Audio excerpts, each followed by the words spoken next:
Okay, chapter three.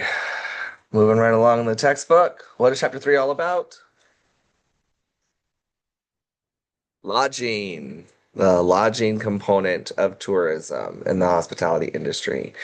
Was there anything that was surprising or shocking or interesting that you came across when you read and reviewed the chapter three about lodging? The history, like why, like Haya this now, was awarded. Yeah. Like the development of the different brands, you mean? Okay, yeah. 'Cause think about like back way, way, way back in the day, it was just independent hotels, right? I think if I remember correctly, Holiday Inn was one of the first branded hotels.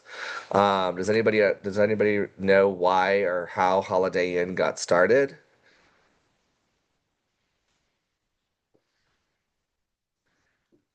The gentleman who started Holiday Inn, he basically wanted his guests to never be more than 1 day's drive or 1 day's travel from the next hotel, right? From the next Holiday Inn. So if I'm at this Holiday Inn, let me turn my camera on so we can see. There we go. So if I'm at this Holiday Inn and then I know I'm going to be driving to, let's say I'm at Oklahoma City and I know I'm going to be driving to Denver, then I know that when I'm at the Oklahoma City Holiday Inn, I can make my reservation for the Denver Holiday Inn, and I can just basically go across this country staying at Holiday Inns, making it very affordable to travel, affordable to stay. The slogan for Holiday Inn used to be "Kids Stay Free." Okay, so families, as you're traveling, your kids can stay for free. You're not basically only paying for the room, and so if you have a family, it's a little bit more affordable. Anything else? We'll talk a little bit more about the evolution of hotels and lodging. But anything else that came to somebody's mind as you were reading that maybe was surprising, shocking, interesting? Yes, Brianna.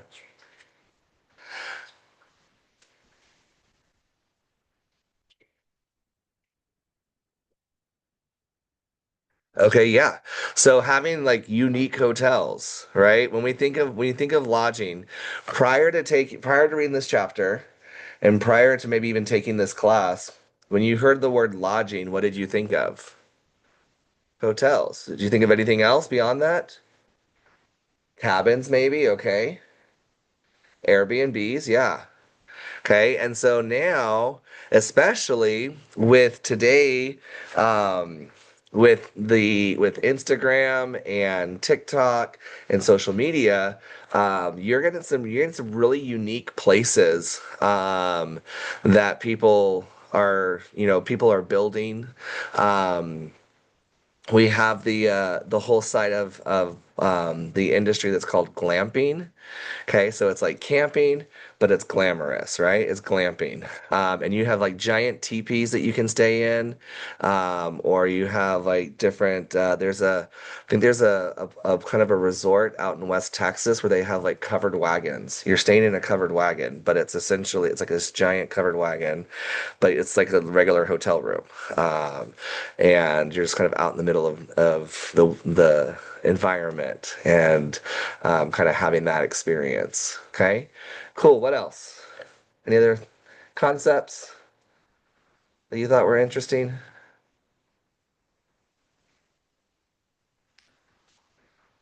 Stating largest hotel like the most.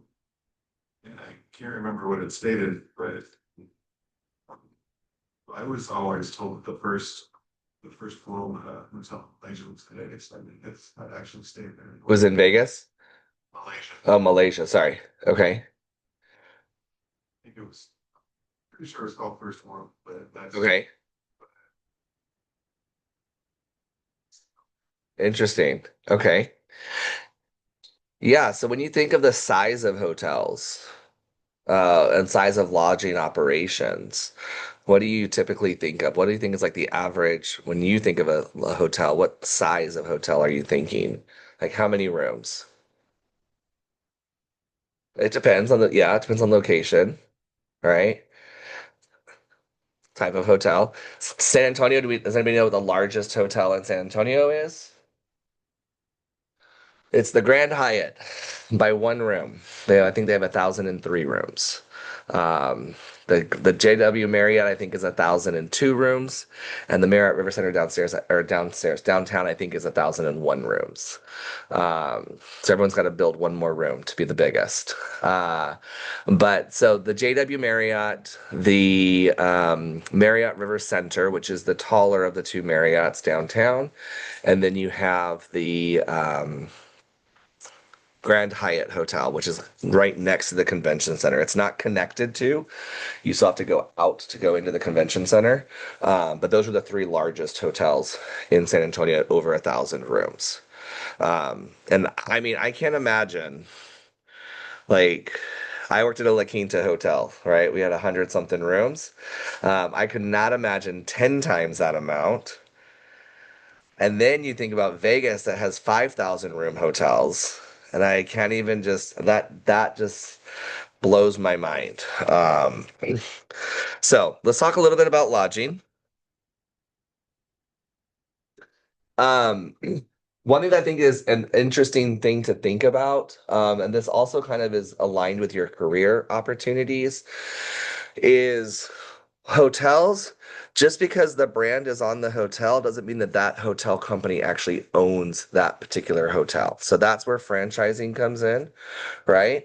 I think we talked about McDonald's being the first franchise, and so in the segment, and then other industries kind of took that model and developed that. So it allows brands to spread out, expand their reach, but yet the company itself doesn't actually have to manage it.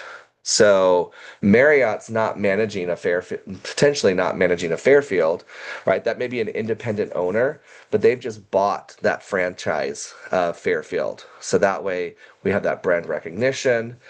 They buy all of the standard operating procedures. They buy when they're buying that franchise, they're buying the access to purchasing the materials that are already approved by Marriott. Okay. We also have management contracts. So this is something that like management companies, there are companies that their whole purpose is to come in and manage somebody's hotel for you. So if Marta she's like, I want to be a hotel owner. She doesn't know anything about running a hotel, right? She just wants to own a hotel because it's always been a dream, right? But Sebastian has a company where he comes in and he's going to hire your GM and his company is going to hire the staff. His company is going to manage the hotel, the daily operations. Okay.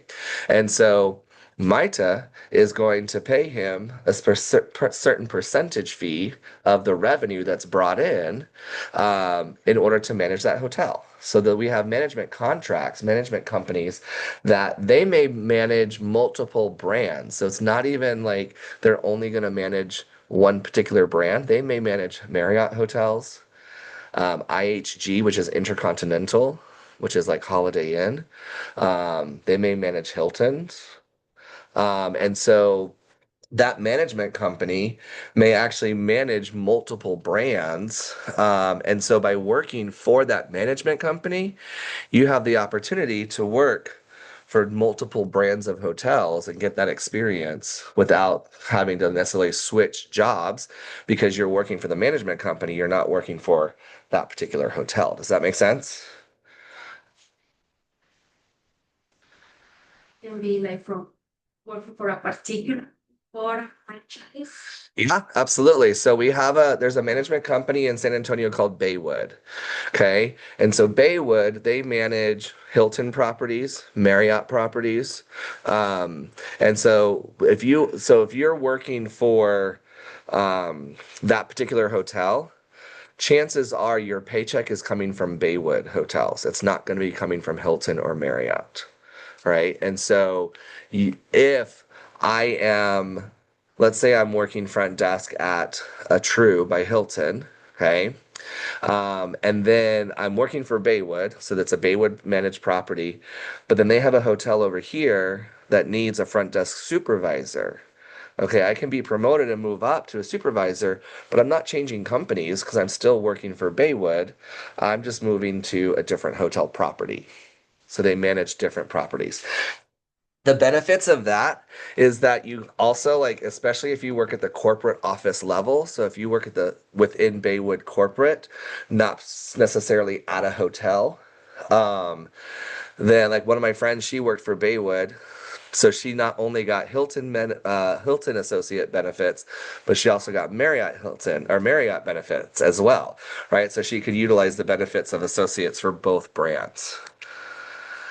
Um, so franchising, let's talk about location for a moment. Um, because one of the things that really is franchised most are what we call select service properties. The smaller properties, that's what you're going to mostly see in like smaller towns where you normally would see independent hotels. Now you see a lot more select service properties popping up into smaller towns. What do you think is the benefit of that for people who are traveling, but also for the company themselves? What are some benefits of having those smaller hotels in smaller communities? What's that? It provides jobs, absolutely. So it provides those job opportunities. Okay. What else? The economy of the little town. Yeah. Okay. Absolutely. So it gives opportunity for people to stay overnight. So maybe that might, those people, when they stay overnight, maybe they're going to go eat at a restaurant. So spend more money in the local economy. Good. The accommodations tend to be more. Okay. Say you're going to Nashville, you can, hotels are expensive in Nashville because everybody stay there, but Right. drive go 30 minutes to it, it's culture. Exactly. Yeah, absolutely. So the further you get away from that central business district, the downtown area, oftentimes, depending on where the hotels are located, the rate it might decrease as well. Yeah. Um, think about brand recognition, right? And those independent hotels, now there may be some downfall because the independent hotels that have always been in those smaller towns maybe don't have that brand recognition. So they're gonna have to do a little bit more to get market their brand. The other thing with franchising that I think is really important is that you have to abide by the franchise rules. And so usually it's every 5 to 7 years you do a soft renovation, which is basically like, maybe changing out the carpets, maybe changing out what's on the walls. But then every 10 years or so, you do a hard renovation where everything gets changed. Like your bedside tables, your TVs, all of that. And in order to maintain that franchise, that brand, you have to come up to whatever the standard is. So that way, when you walk into a Hampton Inn in San Antonio and you walk into a Hampton Inn in Nashville, they're going to look very similar. So you have that brand recognition. Um, ratings and how we classify our hotels. How many of y'all have ever heard of like a 4-star or 5-star hotel? The star rating. Okay. So the star rating is given by the mobile travel guide. Okay. And then the diamond rating. How many of you have heard of diamond ratings? Okay. How many did not know that hotels were rated by diamonds? Okay. So it's very similar to the star rating, right? The number of diamonds you have, you're a 4-diamond hotel, 5-diamond hotel. It just depends on who is giving that designation. So AAA is the one who gives out the diamonds, and then the mobile travel guide is the one who gives out the stars. Um, what does a hotel have to do in order to get a diamond or star rating?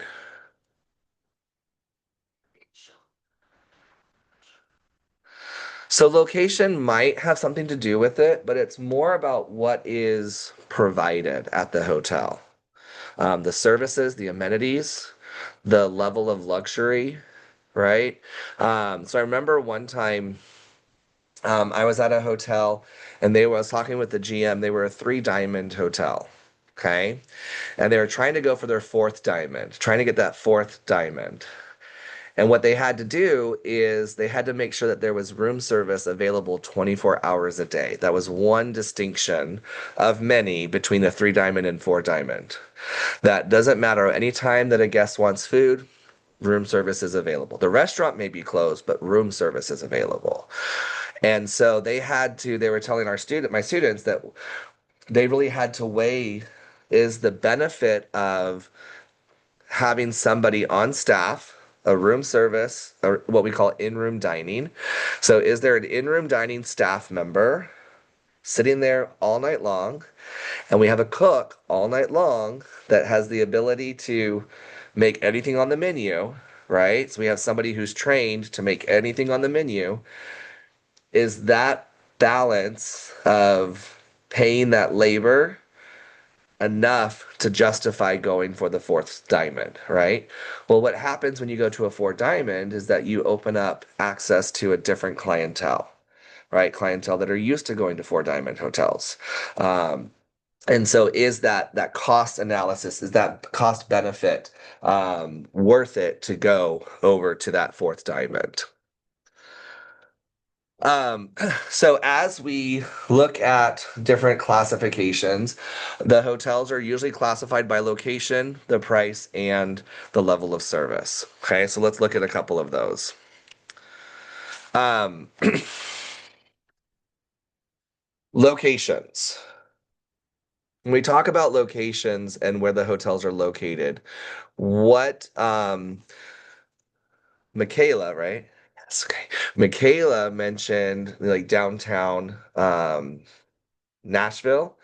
Okay, so oftentimes we call that the Central Business District, CBD. So oftentimes you'll see that referred to because that's where it may be downtown or wherever that business is concentrated.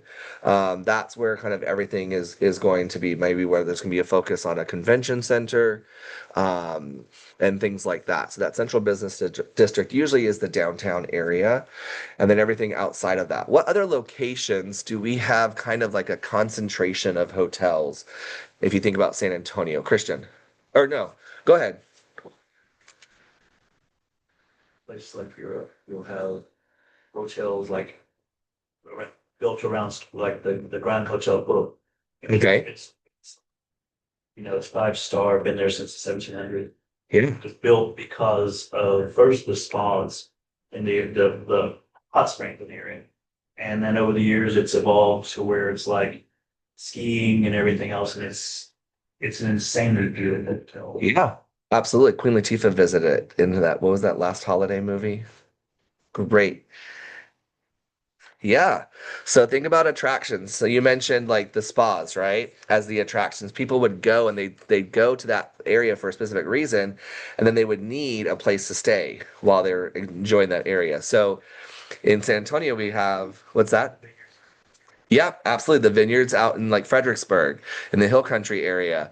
Attractions, things like SeaWorld, right? You're gonna see hotels that are popping up around there, and those hotels offer maybe different amenities than the hotels maybe in the downtown area, right? So maybe free parking at the hotel, and they may also offer a free shuttle to the park. So that way you don't have to pay for parking once you get to the park, right? So okay, maybe my parking at SeaWorld, I think now is if you want covered parking, I don't think it's like $80 a day at this point, right? Underneath their new solar panels that they have installed in their parking area. Um, okay, so that parking, I'm gonna advertise that in my on my hotel webpage. If you stay here, you're gonna save $80 for parking because we have a shuttle that will get you right up front to being dropped off, right? So we want to kind of highlight those types of opportunities. Um, what other areas besides SeaWorld? The airport. Yeah, absolutely. So what are some benefits of airport hotels? Shuttle to and from the airport. So again, like a lot of businesses, a lot of companies, when they maybe all their managers have to get together, think about like times before we had Zoom, where we did a lot of like digital communication. So that's one of the issues that a lot of hotels are facing today is that a lot of people are doing more remote meetings rather than everyone coming together. But as a company, if I could get six of my managers from different regions all together in San Antonio and they fly to San Antonio Airport and they're staying at the San Antonio Marriott at the airport, then they can just take the shuttle. I don't have to pay for rental cars. I don't have to pay for transportation to them, right? And then the Marriott's going to have a small conference room that we can meet in and have our meeting, come in together, and then we fly back out the next day, right? And so those airport hotels are really beneficial. San Antonio, I used to think San Antonio was like the closest airport to downtown until I flew into Vegas. And Vegas is literally like you fly in and right there, there's the strip, right? But San Antonio, we are relatively fortunate. Has anybody ever flown through Denver? Have you ever flown through Denver? It's way out in the middle of nowhere. It takes like 30 minutes to get there. They have a train now? Oh, I didn't know that. Okay. Stops. Okay. Take Awesome. actually they're like I should say main terminus, so like this the airport and then there's a really big hotel right next to it. Yes. Uh-huh. I think it's a Westin. And you have Okay, interesting. I always rent a car when I go to Denver, so I've never really thought about transportation. But I did in San Francisco. They have the train goes from the airport right into downtown, and it dropped off right next to my hotel. It was a really cool. I was there for the marathon. What's up? You flew through Denver. That's what you raised your hand for, yeah? Yeah. transfer. Oh, okay. Gotcha. Then the airport's out in the middle of nowhere. And so it takes forever to get to, like, if you're going into downtown, like, if you rent a car, it's about a 30-minute drive, right? Austin is also kind of out, yeah, out 183. Absolutely. So, so I feel like San Antonio, we're a relatively fortunate airport, but think about it. When our airport was built, that was the middle of nowhere. It's like, and now it's kind of very centralized, right? That's one of the biggest selling points to San Antonio is that we're only 10 to 15 minutes away from downtown. So it's a relatively short Uber ride. And so the airport is also really important. We talked about the expansion of the airport in this class. Okay, cool. What's that?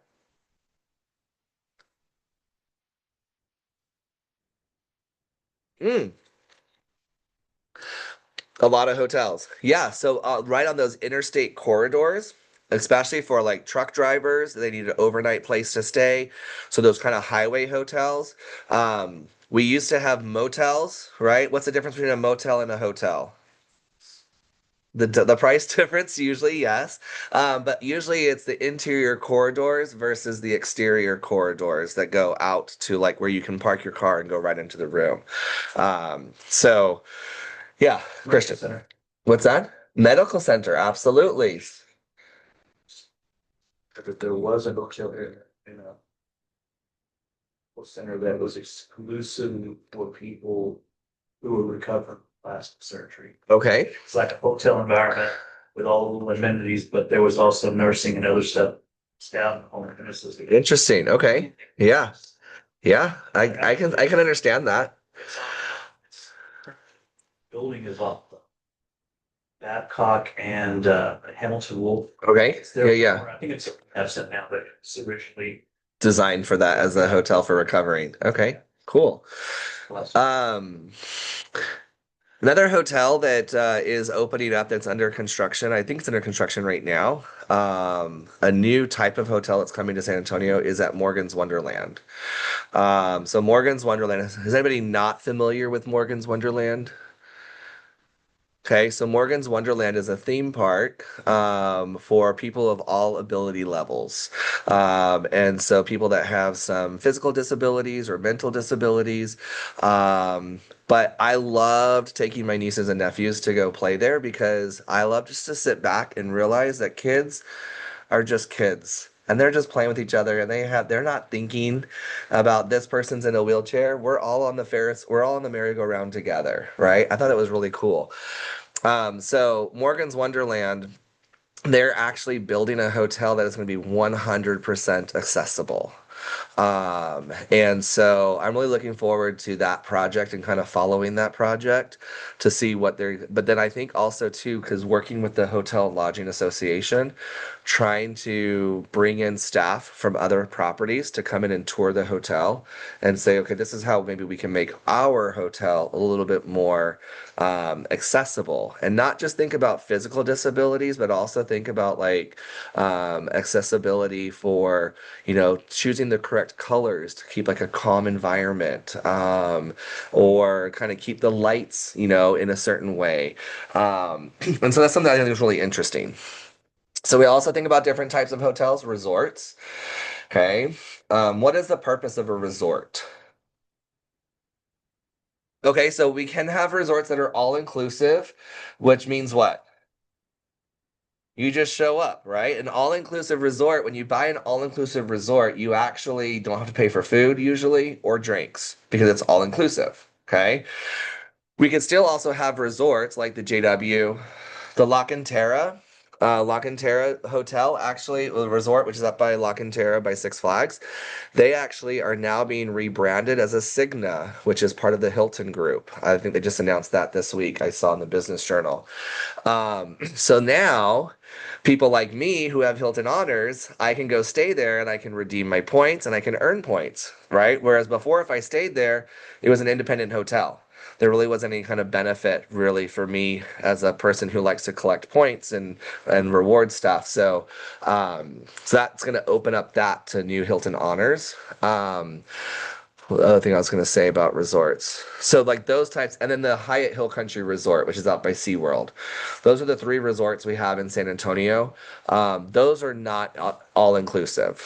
You still have to buy your food. You still have to pay for activities. Now, like the water parks and that kind of stuff those amenities are complimentary for guests.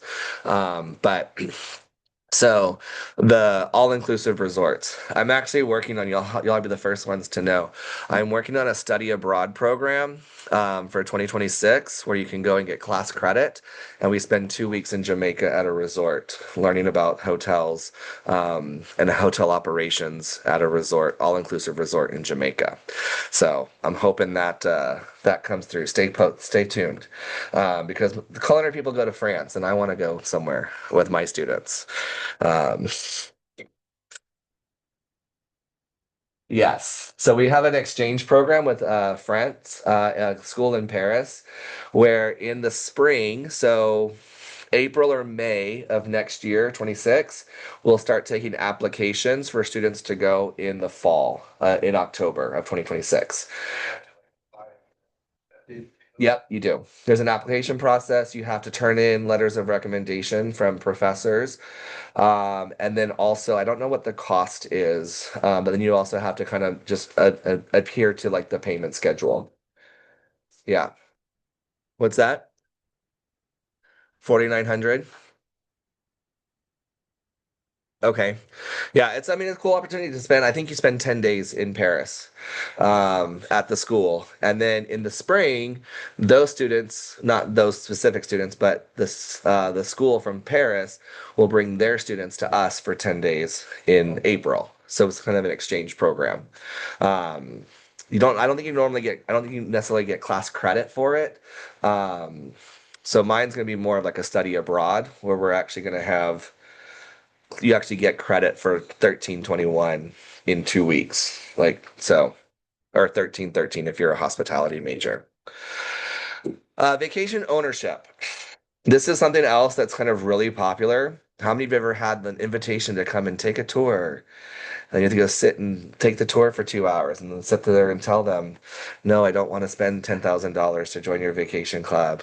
And then they're like, hey, we have a great opportunity for you. Why don't you come in and take a tour? You can stay here in Orlando for only 3 days for only $100. But then you have to sign your soul away to be part of the vacation ownership club. It is really, it's kind of vacation ownership is basically the new timeshares. Timeshares got a really bad rap, right? A really bad negative connotation. And so they kind of rebranded it to vacation ownership. And I mean, I do have friends that have them, and it is beneficial for them, for a family, because they can take their family on vacation, and it's relatively inexpensive to do that. But essentially, it's a way that you can go and visit different properties. It used to be that you would buy a specific weekend at a specific property, right? With the timeshares.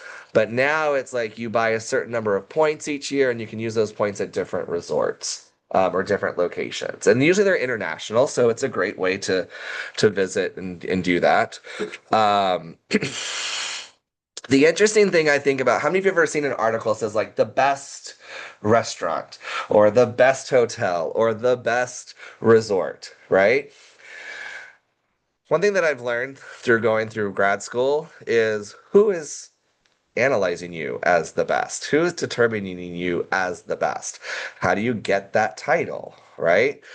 And so what is the justification for that? Is it truly the best, or is it just because they have a strong social media following and people voted for them to be the best? Or did somebody who has credentials, somebody who is qualified, come in and stay at your hotel and rate you honestly on all these different criteria to determine who is the best?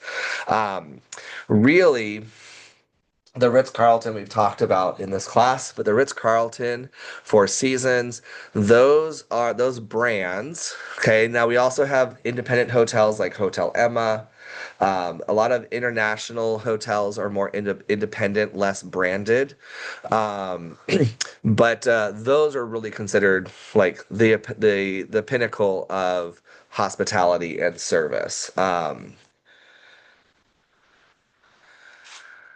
So we talked, I think last class we talked about the Ice Hotel. Um, and we talked about today about the Treetop Hotel, right? So a lot of different types of unusual hotels, uh, which I think are really interesting. What's a unique type of a hotel that you've always kind of like dreamed of staying in? What would be like your where you don't have to pay? Okay. Yeah, let's just say you don't have to pay. Let's say you're just going and you get an invitation to come check out a hotel. Okay. Yeah, yeah. For me, it would be like something like in like where you just dive off your deck into the water, right? You're like out, like you have like a little walkway out to a little deck out to the middle of the ocean, and then your bedroom's downstairs. So when you're sleeping, there's like sharks swimming around you. I think that'd be really cool. And that'd be awesome. When I went to Hawaii, I told my friend, I was like, I want to go swim with the sharks. And so they have a thing where you can do it without the cage or with the cage. I wanted to do without the cage. She was like, David, if we're doing it, we're doing it with the cage. That's where I draw the line. Um, I literally felt like I was inside a screensaver. Think about like the old school screensavers where like you just see like silhouettes swim by like randomly. It was so cool. The water was like this color blue, like in the picture, and it was just these silhouettes of sharks. They weren't aggressive. They never approached the cage, but it was really cool.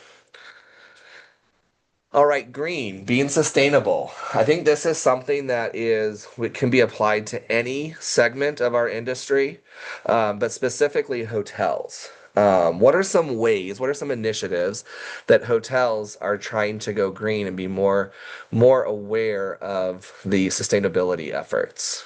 Brad, do you have any ideas? Just recently was toilets, 2 buttons all. Yeah, exactly. So high water for the solid waste and low water for the liquid waste. Um, yeah, good. Absolutely. Uh-huh. Yeah, absolutely. So what do you think? How does that apply to sustainability? The waste of the plastic little bottles, good. Yeah. You don't take it home, okay? Right? Yeah. So there's usually most hotels now are going to have some kind of hanging sign that says if your towels are hanging up, that means you want to reuse it. If it's on the floor, we'll replace it, right? What I don't understand is when I hang up a towel and I come back and it's replaced. And I'm like, hold on.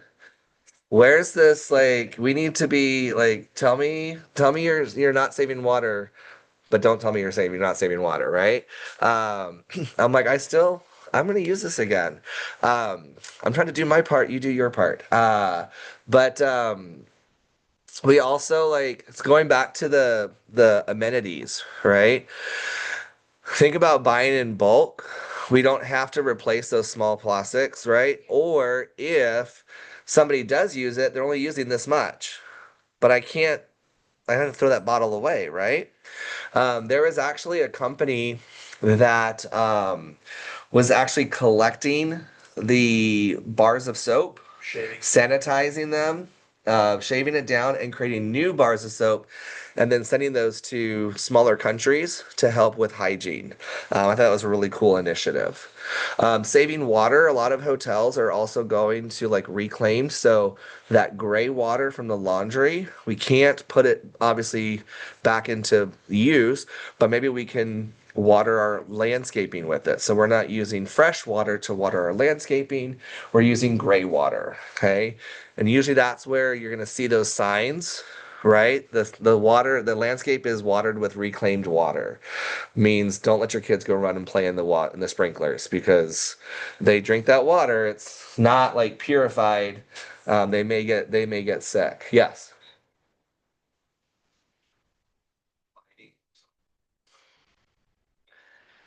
Absolutely. In what regard? For lighting.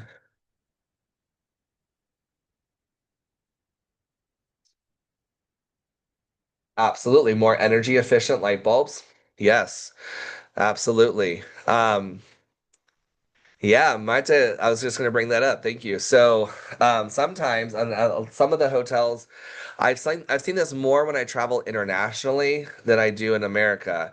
But you actually have to put your key card into a little slot by the door, and that powers everything in the room. And so when you leave, you take your key card out, and usually about 5 minutes later, if you leave a light on or the fan on, everything turns off. So that way, because you have to have your key when you go out the door, and so that way you can't leave things running while you're in there not using that, right? And so that's a really good way to have that energy efficiency. Um, we have property management systems, so all these different computer systems that kind of talk to each other. And there's some that even like when they check the guest in at the front desk, then at that point it cuts the air conditioner down to like 70.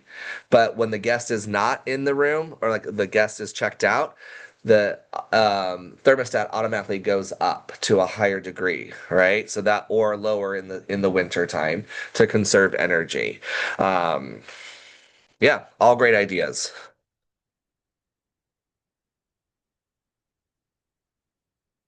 All right.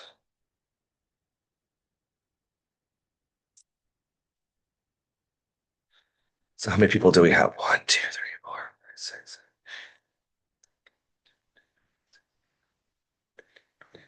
22.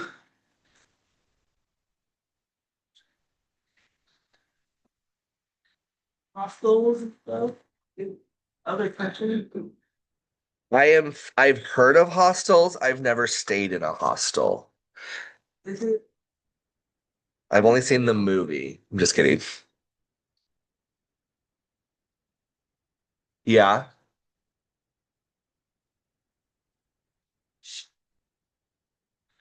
It can, it can be like what's considered like a barracks room, like got 4 or 5 bunk beds.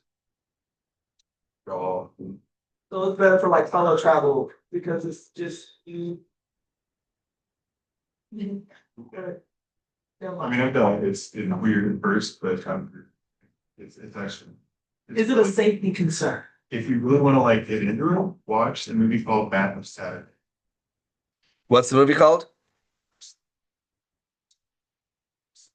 Okay. This really, really rich, prominent man sold everything he had and just traveled the world through hustles with the circle. It was All right. I'm just.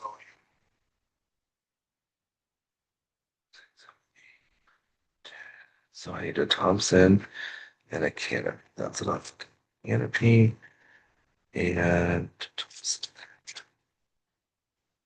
All right. So I am going to pass out some cards as soon as I find the last one I'm looking for.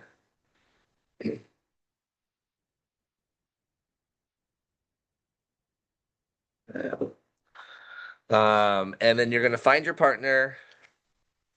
Sorry, Christian, we're doing some more partner work. It's going to give you a hard time.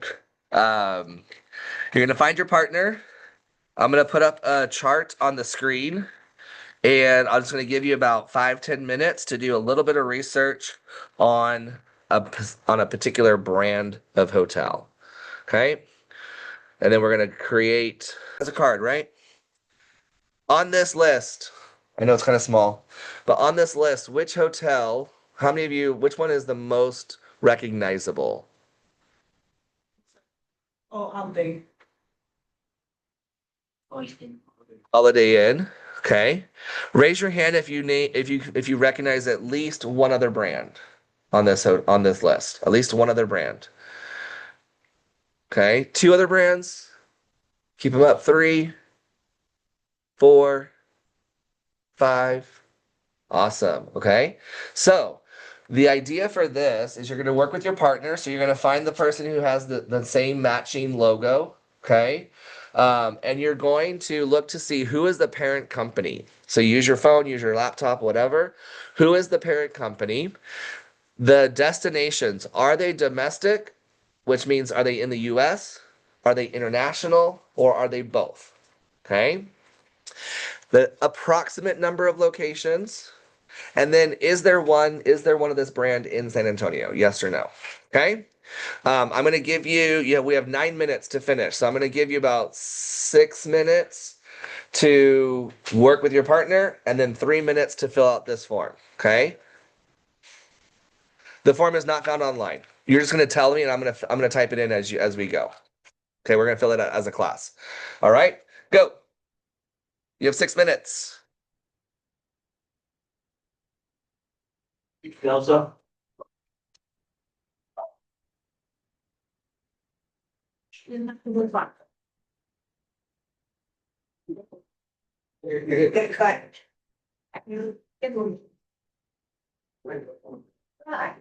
think, yeah.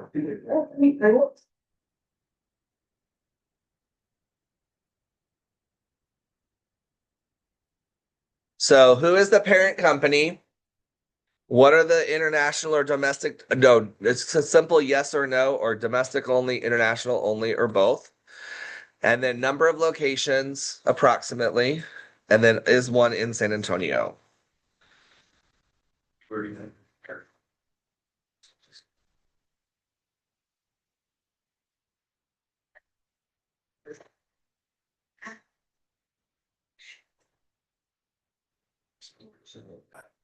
Okay, so both. How many locations? 100. Okay, in 135 different countries? 35 different countries. Okay, cool. And is there one in San Antonio? Yes, the St. Anthony Hotel. Let's pull up real quick. Let's do this. Let's see if maybe I can do a split screen.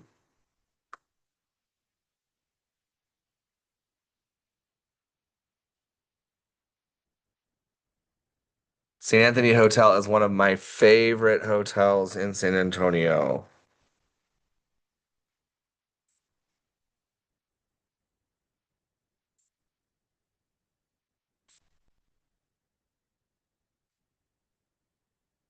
It's absolutely stunning. When they did their renovation, it was really incredible. So, absolutely stunning. All right, cool. Thank you. Excellent. Delta.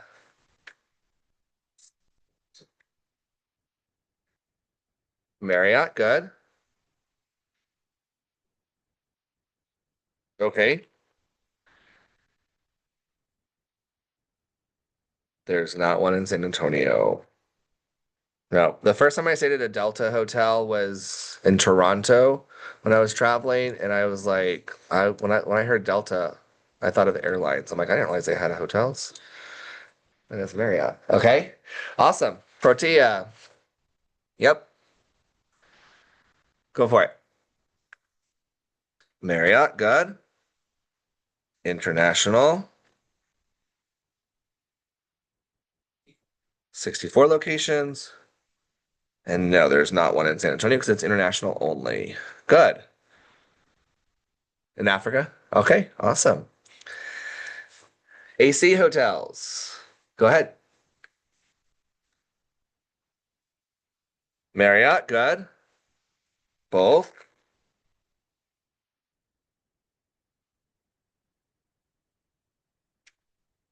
175, okay. Yes, we just opened it a couple years ago. It's the AC Element is a dual property. It's where One Watson rooftop bar is, right across the street from San Fernando Cathedral. Beautiful property. Excellent. Who has True? Okay. Hilton. Okay.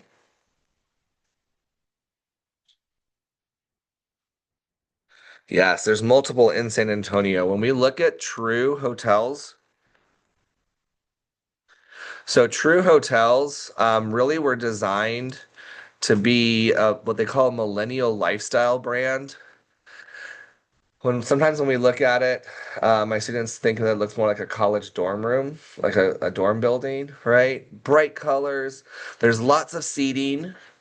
And the designers thought that, millennials like to socialize, but not actually talk to people. So they have all these tables for you to socialize and be in a social environment without actually conversing with people. This is what their rooms look like. They are very minimalist, right? This is your closet right here. There's literally an L-shaped bar that has hangers on it. There's no dresser, so you store your luggage under the bed. When they first opened, they didn't even have a desk for working. Because why? Because everyone's going to work in the lobby area. But then as people started staying there, they had to revise their travel model and they had to put in desks and they had to kind of think about that a little bit more. They also they had a continental breakfast. They had no hot options. So there was no scrambled eggs, no protein. It was just continental only. And people were like, hold on, wait a minute. Where are my eggs? Where's my bacon? And so they had to kind of add that as part of a brand standard.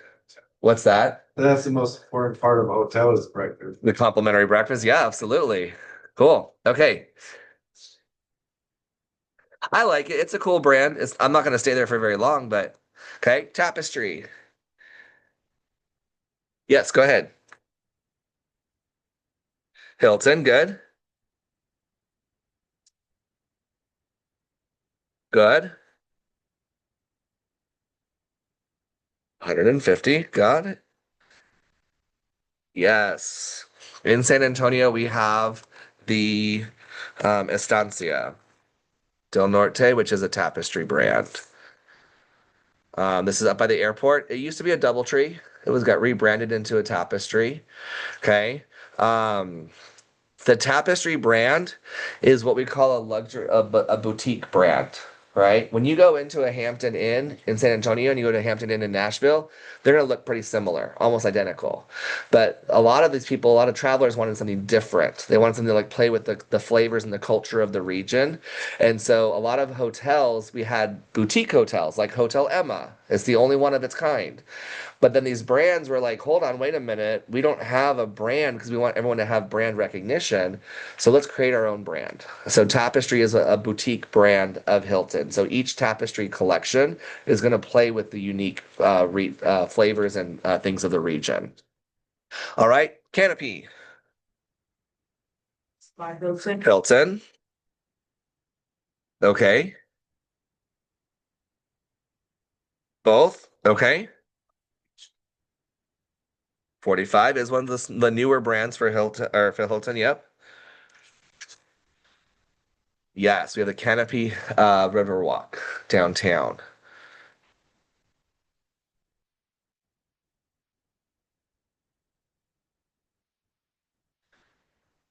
It's right next to Esquire, the bar Esquire.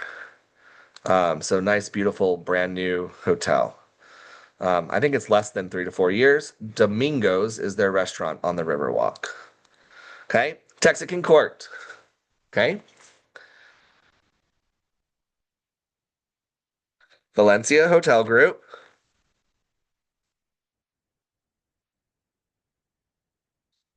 There's only one location at the Texican Court, and it's not in San Antonio.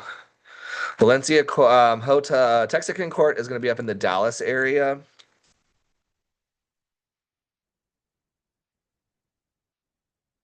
The court is really the brand by Valencia Hotel. So Cotton Court, I think, is in Lubbock. It plays with, again, the boutique hotel. It plays with the region. So Texican Court's up in Irving near Dallas. You have Lone Star Court, which is in Austin. You have Cotton Court. And so the court brand, let's just do one real quick. Here we go, Texican Court. It's kind of a nod back to the old days of motels where they have the exterior corridors, but it's just elevated. So this is what your rooms are going to look like. Painted concrete floors, beautiful vintage refrigerator, full-size bar in there, very comfortable bedding, and the shower pressure in every Valencia hotel I've ever stayed in is amazing. I try to conserve water, but in a Valencia hotel, I'm going to waste a little bit of water. All right, the Andas. Yep, go ahead.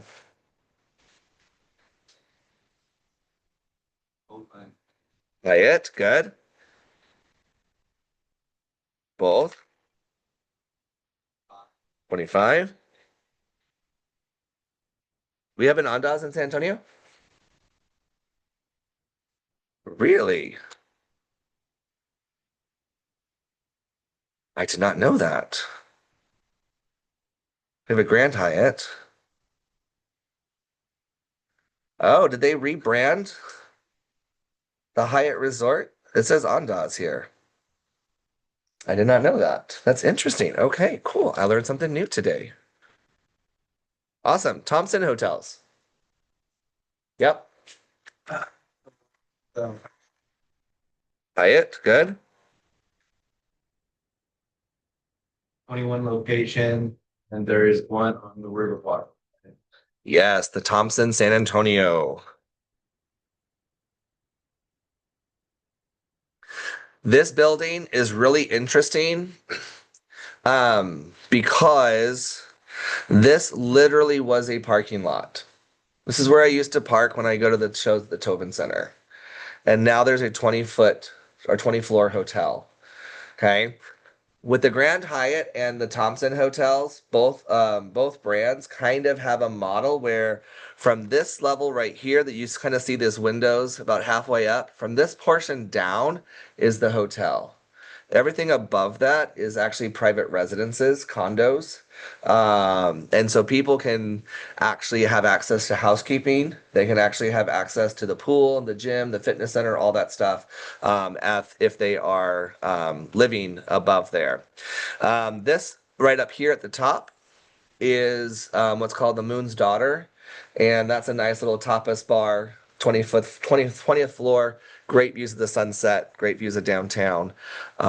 They actually started serving breakfast recently over the summer, so breakfast, lunch, and dinner. So really cool. I've not stayed at the Thompson San Antonio. I've stayed at the Thompson in Dallas. They are very, very luxury hotels. The Dallas one, the owner actually, there's actually multiple like fine dining restaurants within the same. It's actually like in an office building type. Um, but the owner of the hotel actually collects art. And so the art is throughout the entire hotel, like on the floors. And so in the rooms, they have a pamphlet that shows you kind of like a tour of all the art that you can go and look and see throughout the entire building. So Thompson is a very much like a luxury boutique brand. We have in San Antonio, on the first floor, the river level is Landrace, which is kind of a steakhouse type restaurant. It's really good as well. So, yeah, this is what it looks like on the inside. This is the lobby. Um,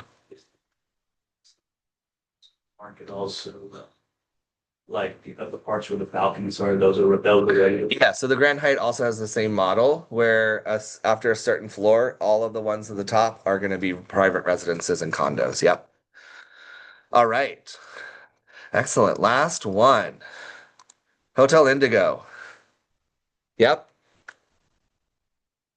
IHG, which is Intercontinental Hotel Group.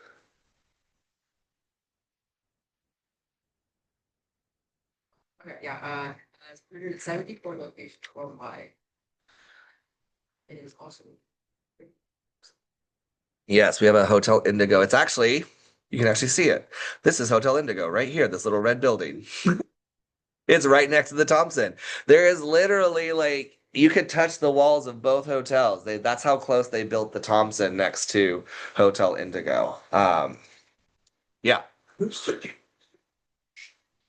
Hotel, the white one, the 1960s International. Oh, for the El Tropicano, I don't know who's in the render. I don't know who bought it, but somebody did buy it. Awesome blue, I know it's not her. Yeah. Yeah, so the El Tropicano Hotel, which is this one right here, right across the street, it is in a little bit of not a little bit, it's in a whole lot of disrepair. And so it is a historic building because one of the presidents, I don't remember which president it was, but a past president, whenever he would come to San Antonio, the press would all stay at the El Tropicano. It is almost like walking back into a time capsule. Really cool hotel. During the pandemic, they had during the ice storm, they had a pipe burst, water filled up, and then it was vacant because of the pandemic, and then it got really nasty and moldy on the inside. Somebody bought it. They were going to tear it down and put a parking garage, and then the Historic Society said, "Nope, you can't do it. It's a historic building." So that investor backed out, and I think somebody has recently purchased it. So they are in the process of renovating it. So that'll be really cool to see when that one comes back on board. Yes.